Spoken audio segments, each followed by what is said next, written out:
yes, there's a lot at stake. There is so much at stake at this upcoming election. If you've looked at any of his rallies, any of now it's Trump and Vance, JD Vance is the vice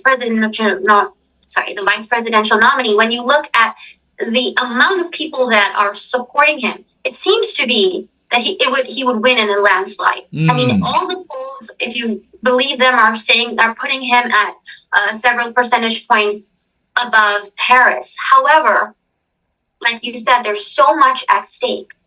It's not going to be a regular election where, okay, the best person wins. No, like I said, identity politics or wokeism. There are so many people who benefit from that. There are people who benefit from the warmongering. There are people who benefit from having the old neoconservative status quo. There are people who still want to engage in nation building. So there's a lot of the people who are in power that still want to stay in power. The American people, the vast majority of the American people, do not agree and do not want that. But how easy is it for a populist candidate to break through the two-party system that we have, in which basically permanent Washington, so all the agencies, the bureaucrats, they decide who is acceptable. You know, okay, maybe this time it's going to be a Democrat, this time it's going to be a Republican, but as long as the president does not upend the status quo, they're okay with it. Here you have Trump and Vance saying that they will do that, that they will completely change everything. So yes, there's a lot at stake. And what can Xi Jinping expect? He can expect, if Trump administration wins, to see pushback. Definitely. He can see that he can have pushback. Now, it's not like the old Cold War, obviously. There is massive amount of economic entanglement between the United States and China.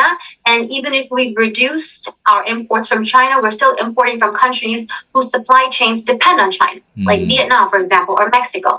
So it's not something that can switch off. But yes, I do believe that if Trump wins again in his second term, we will see in place a 5 to 10 year program to either develop technology, AI, bring back our manufacturing, create new manufacturing, sort of reshore that, and I guess not just de-risking, but decoupling as much as is possible. Yes, we're going to see that, and yes, there is going to be a change, because if you do have a Trump administration, there is going to be a stress on establishing the U.S.-led West as the number one power, the superpower of the world, and maintaining the United States global standing in the world, which includes maintaining the United States dollar as the world's worldwide currency. As far as Viktor Orban, I think he's going to have to choose. They have to choose. You know, you can't have your cake and eat it too. And I think they don't want to do that, which is not in their national interest doing that.